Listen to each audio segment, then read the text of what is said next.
The angry vet confronts shoplifters in a Walmart parking lot. Did he really put his life in danger without getting the police involved? Floyd Wallace acts sketchy with his fans. Is Scammer Floyd back? Lane Myers dominates the crowdsourcing market. Can he keep it up? Plus, is Regan Benson fundamentally insane? Tell us your thoughts. All this and more on this edition of Auditing Insanity.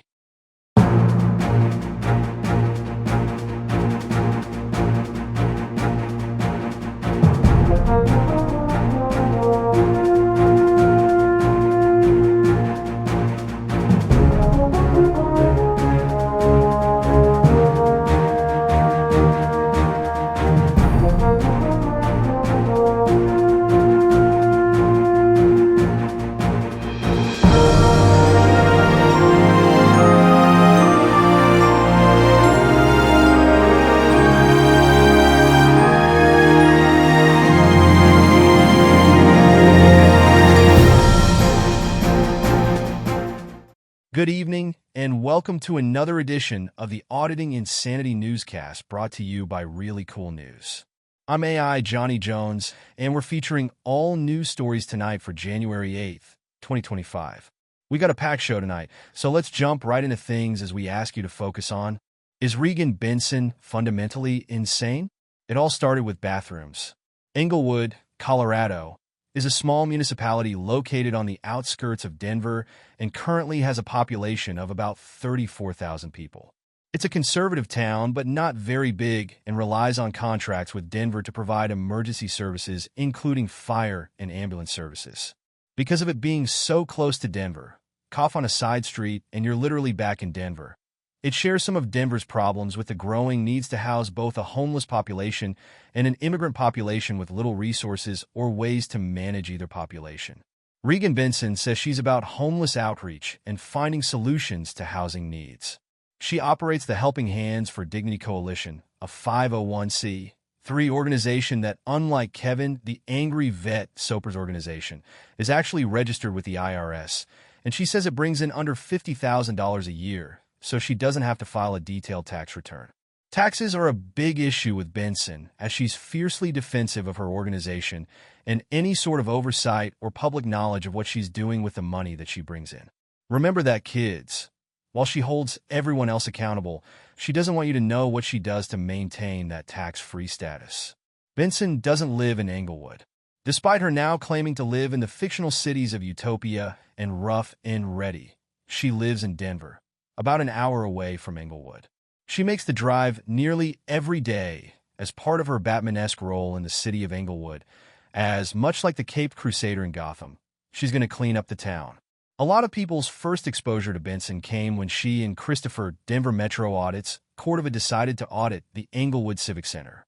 The Englewood Civic Center is a converted shopping mall with the building occupied by the Englewood city government and parts rented out for use of churches, arts programs, and other normally non-controversial entities. You don't tend to think about them, as they're all a part of normal small-town life. During that audit, she asked to use the bathrooms on the third floor, which are reserved for employees only. She was denied. She asked again. She was denied again. This is when her vendetta began. In the 3 years since the incident she showed, despite having medical issues involving kidney stones that she's discussed many times in graphic detail on the air, she is capable of easily making the walk or taking the elevator to the second floor to use the bathroom. It's not an inconvenience, and if that, she's shown it's a minor one at best. In 2023, the Englewood Public Library, housed in the same building, was found to have methamphetamine contamination. Parts of the library and all of the bathrooms in the building were found to have contamination and needed to be professionally cleaned, and at least one bathroom needed to have a sink and countertop replaced. For a couple of months, everyone who came to the facility needed to use external bathrooms set up outside the building. The third-floor bathrooms were also off-limits as they, too, were scheduled for renovation during this time, as the methamphetamine contamination was supposedly throughout the air vents, contaminating those bathrooms as well. It sounds fishy, it probably is, but some money was used to refurbish bathrooms that Benson can't use. That's important. As part of the renovations, a door that used to allow street-level access to the library was permanently closed off. All residents must use an interior door to access the library from the Civic Center, and most recently, a voluntary sign-in program has been used to monitor access to the library bathrooms. In what we've observed, Benson is still angry about the fact that her protests against the sealing of the door and the bathroom access went nowhere. She filmed herself verbally abusing an African-American Allied security guard last year and received a temporary ban from the library, which was later overturned upon appeal. Criminal charges were filed against Benson for allegedly abusing the man were later dropped. She blamed Canadian Predator troll for the hubbub. "We shit you not," as the kids in the 80s would say. The library staff and librarians are also a cabal of tight-assed women who live in misery and are all against her because she is fundamentally right about all the issues, and they are frigid bitches who wouldn't know a good time if they were slapped with a frozen salmon. Yeah, we don't like that description either, but we fully expect it to be said in the coming days by someone in Englewood. If you hadn't noticed by now, Regan Benson has been observed to rage a lot. She turns simply things into vast conspiracies. She frequently tells her fans that the police are hunting her and that she'll end up dead on the streets of Englewood at the hands of the corrupt police or at the hands of those in the homeless community who are out to get her. To her credit, she tends to forget that she has a 501c3. Unlike others, she rarely fundraises for her organization. She also does commendable work when she's working with homeless people in 1:1 situations, and she maintains a dedication to some of the folks that she works with long after they're of any value to her cause, as there are indeed folks she honestly cares about when she's not playing Batman on the streets of Englewood. Though part of the lack of need for money is the fact that she's turned suing Denver into a for-profit industry, at least in our opinion. She won 2 lawsuits against the city last year for supposed mistreatment by the police and won go-away money of $130,000 to settle 2 cases that more than likely would have gone in the city's favor had they had years and the millions of dollars to defend it. None of the money was apparently shared with her 501c3. But don't ask about that. It's none of your business. Benson seems, to the casual observer, to be hungry for more victories and payouts for herself. In our opinion, based on observing dozens of Benson live streams, and power, absolute power. Power over a government that she says she hates. Because one day, she'll be able to use those third-floor bathrooms. Her latest tirade, writing a partial name, Reagan, and a fake city name, Rough and Ready, on the sign-up sheet for Monday's Englewood City Council meeting's public speaking session, resulted in Benson verbalizing a threat of a lawsuit and making it clear that she was out to get another one over the city and probably a payout. The weird thing is that if you actually watch an Englewood City Council session, which are available on YouTube, the sessions themselves are pretty benign. They have a study session for an hour, then an intermission. After the intermission, the actual City Council meeting starts with awarding of recognition to whomever is on the docket, followed by brief comments from the public, and then they go into actual discussion of issues. In the live feed, there's usually 3 minutes of controversy as Benson addresses the council, accusing the council of vast conspiracies, directly insulting council members, and making a ruckus for her 3 minutes of time in front of about 20 people assembled and another 10 people watching the live feed. In the live feed, there's usually 3 minutes of controversy as Benson addresses the council, accusing the council of vast conspiracies, directly insulting council members, and making a ruckus for her 3 minutes of time in front of about 20 people assembled and another 10 people watching the live feed. On her channel, however, the 50 or so gathered viewers hear about the vast conspiracies that she's promoting each week. The corrupt mayor, the cult leader who runs a church and rides an e-bike, the council member who conspires with Canadians, the council member everyone abuses, the anti-everything council member who sides with Benson, and the police who are lurking in the shadows to snatch Benson away without notice. If the fictional city of Mos Eisley in the Star Wars universe was the wretched home of scum and villainy, then Englewood, at least in Benson's version, is 10 times as bad, and she as Han Solo Batman Roger Rabbit is going to clean up town. Because they wouldn't let her use the bathrooms on the 3rd floor. And that's all we have to say about Regan Benson. Is she fundamentally insane? Who knows? Is she entertaining? Not really. Is she headache-inducing? Yes, definitely. Is she a threat to herself or others? We'll leave you to answer that one on your own. She's making bank. She's getting viewers and yeehaw. She's riding that crazy train to Englewood twice a month with continued coverage here in the paper and on our Auditing Insanity newscast. Payment not required, but appreciated.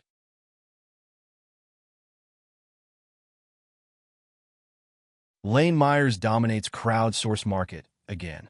The market rebounded on Tuesday after Monday's goose eggs, with 4 funds receiving donations, and the overall lead going to Lane Myers' Give Send Go, followed closely by Craig Hendry, rebounding from a horrible Monday. Our reminder to the market yesterday seemed to be heard as donors came in big for Lane Myers, with a $125 take to his Give Send Go account. Myers has been more and more active with new videos and cop watches now that his existing cases are being taken care of, and there's absolutely no chance that he goes to jail in the near future. That is not the case for Craig Hendry, who, even from jail, remains a fundraising powerhouse. Hendry took second place for the day with a $120 take that more than makes up for his horrible Monday. While Hendry is nowhere near the $18,000 he says he needs for a proper defense lawyer in his pending appeal of his conviction for felony stalking and misdemeanor harassment charges, he's made $1,390 for the month and is blowing away all other competitors for total monthly take. In third place, again with apparently random donations, comes Liberty Troll with $40 in donations, followed by our own ongoing expenses campaign with a $20 donation. That $20 donation is noteworthy, as it comes with a pledge that the donor will personally make sure that our human conscripted servant, Jim Finch, will forever be forced to write this column every day at 3 a.m. We're not sure what evil Jim has done to this person, but boy are they dedicated to making his life miserable even when he says he has a head injury. Zoe. Journalism is not free. Both ReallyCoolSite.org's daily newspaper and our daily newscasts are funded by your continuing donations and what we make from our YouTube AdSense revenue each month. If you'd like to contribute to help us keep the lights on, eating, keeping the cats fed, and writing new stories to feature on both the newspaper and newscast each day, we do have a GoFundMe set up at the address on screen right now. If you can't afford to contribute, please watch the advertisements on our videos, like, share, subscribe, and comment.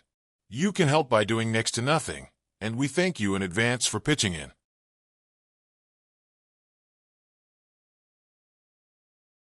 Whose fault is it if scammer Floyd Wallace strikes again? Fans of Floyd Wallace affectionately call him Scammer Floyd for a reason that was apparently on display on Tuesday, as he held a questionable at best live stream, where he may or may not have had some fun at the expense of regulars to pay the fines he's refused to pay himself. Wallace left the United States in November knowing that he still owed $160 for probation fees in Texas and $160, later ballooning to $200 with late fees, for a ticket from New Mexico. The YouTuber opted not to pay the fines before traveling outside of the United States because he had a semi-dedicated fan base at the time, and he knew that with a few batted eyelashes and a confessional, he could probably manage to get what he wanted out of his fans, and that would be to pay his fines for him. Wallace left the United States and spent what little money he's had on intimate encounters with random dates and/or McDonald's. Happy Meals cost money and are rumored to be incentives for his dates to provide him with intimate gratification. He's also spent the last 2 months insulting, alienating, and breaking promises to his fans. Time after time, he's raised money for causes or events only to back out at the last minute or laugh at fans for honestly believing anything he ever says or promises. Most recently, there's been flare-ups with his major remaining donors. People who make up the most of his donations have either gotten into very public spats with Wallace or have simply stopped attending his live streams and, more importantly, supporting his lifestyle. Knowing this, Wallace started Tuesday's afternoon live stream with a hint of desperation. He said that his fines were due and that if he didn't pay his probation fine immediately, he'd have to leave for the United States and he'd have no choice but to stay in the United States and end his sex tourism career, for now anyway. He needed just $160, folks, $160 to make a difference in his life, and to stay in Brazil for a few more weeks until he had to report to Oklahoma to go on trial for his obstruction trial at the end of January. Oh, and his attorney in Oklahoma threatened to fire him because Wallace hasn't been taking things seriously and hasn't paid him what he owed. Suddenly gone was the over $500 Wallace was counting on from a refund of a flight to the United States he was forced to purchase by an airline before it would let him fly from Colombia to Brazil. Wallace had under $1,000 in his bank account. He was in a pickle, sure, he could pay the fines, but then maybe he couldn't afford a flight back to America, and then he couldn't go out for Happy Meals on dates, he won't live stream and get sexually gratified by girls half his age, and the world was spinning. After no bites from his audience, Wallace began to accept deals posed to him. The guy who wanted his merchandise rights provided that Wallace didn't pay him back 1/4 more than he borrowed? Done. The guy who wanted to take a life insurance policy on Wallace if he didn't pay back 1/3 more than he borrowed? Done. Pay Wallace now. Get double your money back on YouTube payment day? Send that Cash App or PayPal, and it's a done deal, baby. Wallace was taking in offers, and it was unclear how much he actually took in towards the $340 he said he needed when the stream ended and was made private. Hours later, his edited version of the stream also went up, was released, and made private within 30 seconds of notifications going live. All proof and any deals Wallace had made has been removed from YouTube. The evidence is gone. The deals are gone, and just Wallace's word is left for his fans to rely on. From the man they already call Scammer Floyd, we'll be monitoring the drama as Floyd goes live again when he needs more money.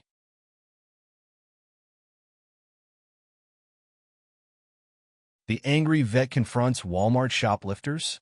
In his continuing attempt to repair his image, Kevin, the angry vet, Soper released a video on Tuesday displaying what he claimed to be his encounter with shoplifters at a Walmart in Maryland. Soper pushes his shopping cart to his car and turns to watch a heavy-set man clad in a tracksuit unpack things from baby stroller. Standing in the parking spot behind the tracksuit man, text appeared on screen stating that Soper was pretending to text while the man continued to unpack his baby stroller. A jump cut later, and Soper watches the man return to the car with the stroller along with a black woman pushing a shopping cart. Soper says he is waiting for the man to put the merchandise in the baby stroller in the car, like he's done a couple of times now. The woman asks Soper what he's talking about. Soper tells the pair to throw the merchandise they've stolen in the shopping cart he's standing next to. He said the police have been called, and the track-suited man threw some merchandise at Soper that landed in the approximate area of the cart. Meanwhile, the woman approached Soper and began to confront him.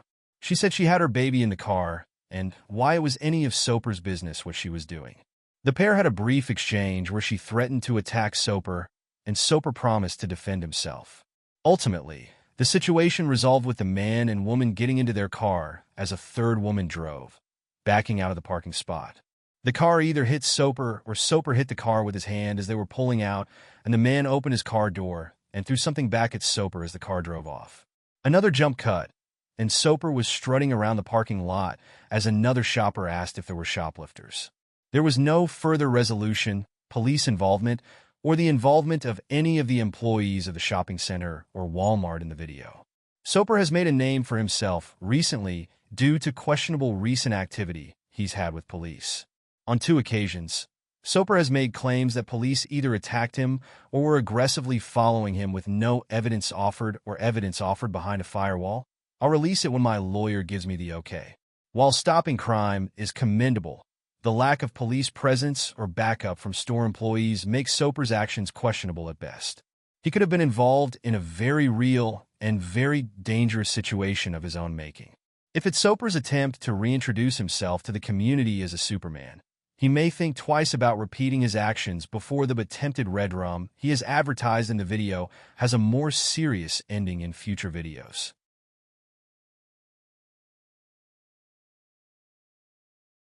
And we're back.